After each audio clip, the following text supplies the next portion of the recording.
Bonjour à tous, bienvenue sur revue-photo.com. Je vais vous présenter aujourd'hui un stabilisateur 3 axes de chez Feiyutech. Si vous intéressez un petit peu à la vidéo avec votre DSLR, votre smartphone, votre GoPro, vous avez peut-être déjà entendu ce nom. Vous connaissez peut-être les DJI Ronin qui ont sorti plusieurs modèles, Crane qui a sorti quelques modèles aussi, et Feiyutech qui est assez prolifique sur ce marché également. Je vous ai mis simplement en comparaison un modèle que j'ai acheté il y a quelques années pour la GoPro, donc le Feiyu G4S. C'est pour vous montrer la différence de taille avec le Vimble 2, qui est le modèle que je vous présente aujourd'hui. Vimble 2 qui lui est adapté et prévu pour les smartphones. Donc la différence, celui-ci on ne peut y mettre que la GoPro 4. Il existe des modèles pour la GoPro 5, GoPro 6, etc. Celui-ci est prévu pour s'adapter pour différentes tailles de smartphones. Je vous mettrai les caractéristiques du produit dans l'article. Je ne vais pas me passer du temps ici à présenter la taille, le poids, etc. Je vous dirai juste que l'autonomie est d'environ 5 heures. Par rapport à la concurrence, ce n'est pas forcément ce qu'il y a de plus endurant. Par contre, ce qu'il ne faut simplement pas oublier, c'est qu'on passe rarement 5 heures à l'utiliser en continu, et surtout il est alimenté par une prise USB, donc si besoin rien ne vous empêchera d'aller y mettre une batterie de secours. Donc pour vous faire un petit aperçu de l'appareil, donc stabilisateur 3 axes, donc ce sont des moteurs électroniques qui permettent de maintenir l'axe systématiquement droit, quel que soit le mouvement, si vous courez, vous marchez, vous levez, vous abaissez, bien sûr sans faire de bruit pour éviter les bruits parasites. Alors celui-ci est équipé, donc comme je disais, d'une prise USB. La batterie est inamovible, donc on ne pourra pas la retirer pour en mettre une autre, contrairement par exemple à celui-ci où le bas du stabilisateur se dévisse pour pouvoir changer les batteries. Alors, bouton pour le zoom avant-arrière, je vous montrerai un petit peu à quoi ça ressemble dans l'utilisation. Bien sûr, le bouton de démarrage, le bouton d'enregistrement vidéo et prise de photo, et le petit joystick pour pouvoir gérer un petit peu les angles comme on le souhaite. Et il reste ici devant une gâchette donc, qui permet de fixer et bloquer la position de l'appareil photo, l'angle, quand on ne souhaite plus faire modifier la rotation. Il est livré ici alors, sur un pied, ce qui est très pratique puisque pour le calibrer, pour le préparer, c'est beaucoup plus simple. Donc un petit pied bien sûr qui se visse et qui se dévisse au format 1/4. Donc si vous le souhaitez, vous pouvez très bien le monter sur un pied photo, tout ce qu'il y a de plus classique. Au niveau de la largeur, je remettrai ça dans les caractéristiques. Ce qu'il faut juste savoir, par exemple ici vous avez un Nexus 6, donc 6 pouces. Je ne peux pas le mettre, ou alors il faudrait que je force. Ça se joue à 1 mm ou 2 mm. Je risquerais quand même de le casser à force. Donc pour la présentation, j'utilise un Honor 6X qui est un smartphone de 5 pouces et demi à peu près, qui lui passe parfaitement dans le Feiyu.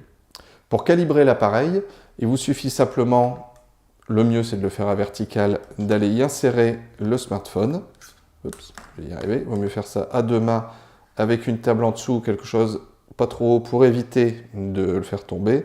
Vous venez bien le fixer et le positionner vraiment contre le moteur. Il y a une butée, vous ne pourrez pas vous tromper. Et la première chose à faire, c'est d'essayer de le maintenir à l'horizontale. Ici, il est vertical, donc il n'est pas du tout au bon équilibre. Donc vous avez sur les côtés, ici, une petite règle, donc ce qui vous permet en fait d'étirer le bras ou de le raccourcir en fonction de votre smartphone, et ce qui vous permettra de l'équilibrer. Alors le tout, j'avais tiré, donc ça n'allait pas. Voilà, si je le mets ici, c'est à peu près, il est à peu près à l'horizontale. Si je réduis encore un petit peu, on va voir qu'il bascule. Alors donc je vais le retirer un petit peu. Il faut y aller doucement. Voilà, pas besoin de forcer, ça vient tout seul. Là, il est à peu près équilibré. On le verra quand on va le mettre en route, il devrait bien se mettre et ne plus bouger. Une petite chose que je n'ai pas dit juste avant, c'est ce avec quoi est livré le Feiyutech Vimble 2. Bon, une dragonne, toujours utile pour éviter de le faire tomber. Son câble de recharge en USB, donc ce qui veut dire que vous pouvez le recharger facilement soit sur un ordinateur, soit avec une prise de chargeur de smartphone. Et ce qui est pratique aussi, c'est que la batterie du stabilisateur peut également alimenter votre téléphone. Comment? Vous avez une petite prise USB ici, donc mini USB.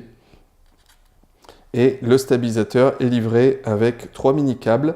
Donc en fonction de votre type de smartphone, donc le port Lightning pour tout ce qui va être Apple, un port mini USB pour une grande majorité des smartphones essentiellement Android, et de l'USB-C, puisque certains smartphones aujourd'hui utilisent cette nouvelle prise. Donc il vous suffit, je vais prendre le mien, quand on peut, parce que le mien bien sûr n'est pas fait pour, puisqu'il est ici tout au milieu, mais il vous suffit de brancher la prise USB sur la prise, et de venir le fixer ensuite, le brancher sur votre smartphone qui sera lui-même alimenté par le stabilisateur Wimble 2. Maintenant qu'on l'a bien équilibré, qu'on l'a préparé pour la stabilisation, on va le mettre en route en appuyant quelques secondes sur le bouton de démarrage. Voilà, un petit bip, le smartphone est prêt. Vous voyez, alors si votre smartphone vibre, c'est pas tout à fait bon. Généralement, éteignez, remettez-le en route, ça devrait bien se remettre. S'il continue à vibrer, il y a sûrement un problème d'équilibrage et votre image sera toute parasitée également. Donc avec le joystick, je peux le contrôler. Gauche, droite, l'inclinaison également. Voilà. Si je me mets à l'horizontale, le moteur gauche-droite devient ce moteur-ci, et non plus celui-là. Autre avantage du Feiyu Wimble 2, pratique quand on est soit pas très grand ou qu'il y a un obstacle assez imposant et que l'on veut filmer derrière, par exemple, profitez-en à la fête de la musique éventuellement, vous aurez du monde entre vous et un groupe, vous verrez ce que ça donne. Vous avez la possibilité de l'étendre d'une vingtaine de centimètres. Alors, pour ceux qui aiment bien, ça peut vous servir de perche à selfie un peu plus étendue. Alors, attention quand vous le manipulez de ne pas tenir le moteur. Il y a toujours un risque de l'abîmer. Il y a un petit côté imposant. Je ne m'y attendais pas quand je l'ai déballé, comparé à mon espèce de petit stick que j'ai ici. Donc le but étant de pouvoir vous déplacer facilement, de filmer. Rien ne vous empêchera de rajouter, si vous le souhaitez, des accessoires ici au bout. Bien sûr, ne mettez jamais rien sur les bras de l'axe, enfin des différents axes, bien sûr pour éviter de gêner. Une petite chose à savoir aussi, contrairement à celui-ci qui tourne à 360 degrés, celui-ci a une butée. Voilà, là il est à son maximum. Et je peux le ramener de l'autre côté, mais il ne tournera pas à 360 degrés en continu. Dans l'article, j'indiquerai aussi les différents réglages, puisque sur le bouton de démarrage, en fonction du nombre de clics, on peut réinitialiser la position du téléphone. Là par exemple, hop, je vais le mettre presque à l'horizontale comme si je voulais filmer au-dessus. 2 clics dessus, il se réinitialise sur sa position de départ. La gâchette également vous permet de bloquer l'angle. Si je la lâche, hop, il se remet. Si je double-clique, il se remet à la verticale pour pouvoir filmer droit devant soi. C'est votre stabilisateur, votre téléphone. Vous utilisez ce que vous souhaitez comme application, un live Facebook, l'application caméra par défaut de votre téléphone. Il n'y a absolument aucun souci là-dessus. Par contre, le Feiyu Wimble vous permet, via une application qui s'appelle VCool, que l'on télécharge simplement et gratuitement sur Internet, d'accéder à d'autres fonctions. Vous allez avoir le time-lapse, vous allez avoir la possibilité de zoomer. Je vous présentais tout à l'heure la petite gâchette zoom avant, zoom arrière, qui, elle, ne fonctionnera qu'avec l'application VCool. Alors, une fois l'application téléchargée, 2 choses à ne pas oublier, c'est de mettre votre géolocalisation. Si elle n'est pas en route, l'application et le stabilisateur ne se synchroniseront pas. Et mettre en route, bien sûr, le Bluetooth, puisque les deux communiqueront via ce protocole. Alors, une fois la localisation activée, il faudra bien entendu, via le Bluetooth, appairer comme on appaire une montre, un casque sans fil. Le stabilisateur, c'est assez simple à faire. Donc, en termes de fonctionnalité, l'application vous permet de gérer de la vidéo au ralenti, du time-lapse, d'effectuer des panoramiques également. Vous pouvez gérer selon le différents boutons, donc le zoom avant, le zoom arrière. Je vous déconseille de filmer en zoomant. C'est peut-être dû à mon téléphone, je vous invite à tester avec d'autres smartphones, mais le zoom saccade. Forcément, je pense qu'il envoie la commande de zoom, il zoome une première fois, il renvoie la commande, etc. etc. Donc il n'y a pas une certaine fluidité comme on pourrait l'avoir en zoomant manuellement sur votre DSLR ou sur le bouton de zoom d'une caméra, d'un caméscope. Bien entendu, vous pouvez activer ou pas le flash qui sera plutôt sous forme de torche continue. Vous pouvez passer sur la caméra frontale de votre téléphone. Et l'application vous permet aussi soit de faire un suivi sur un objet en particulier ou sur les visages. Alors dans les paramètres, vous trouverez tout un tas de réglages sur la puissance des moteurs, sur les scènes d'enregistrement, la calibration horizontale, l'autorotation, qui intervient surtout sur les panoramiques et sur les time-lapse. Vous pouvez régénérer les réglages par défaut, vous pouvez modifier la vitesse de déplacement des moteurs. Enfin, voilà, il y a tout un tas de réglages assez intéressants. Alors, une dernière chose à savoir aussi, sur le bouton dont je parlais d'enregistrement, lorsqu'on est dans l'application Vimble, un simple clic va prendre une photo, un appui en continu, lance la vidéo. Une autre information qui est très intéressante, toujours utile surtout quand on est en déplacement, vous avez deux indicateurs de batterie, celui du Feiyu Vimble, donc le stabilisateur, et également celui de votre smartphone. Vous avez également la puissance d'enregistrement du micro, donc du smartphone bien entendu, et le stockage restant sur la mémoire du smartphone.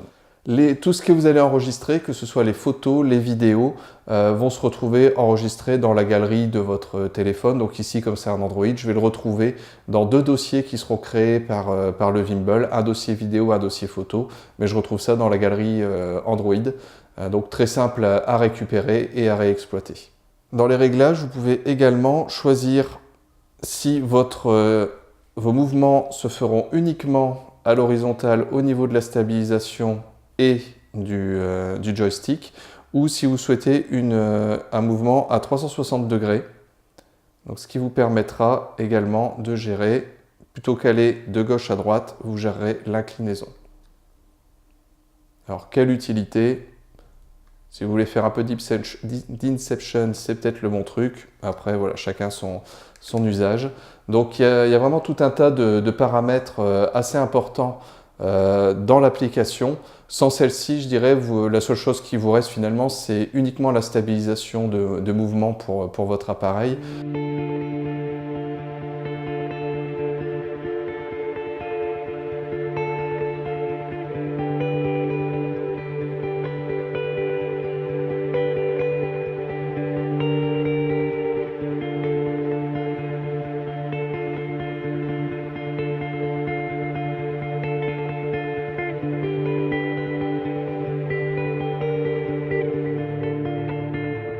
Ainsi s'achève notre présentation du Feiyu Tech Vimble 2, donc un stabilisateur pour smartphone sur 3 axes qui vous permettra franchement de faire de belles images. Tout dépend bien sûr de votre smartphone, c'est lui qui enregistre, mais à mettre dans vos bagages. Il coûte moins d'une centaine d'euros. Selon les boutiques, on arrive à le trouver entre 80 et 100, 105 euros.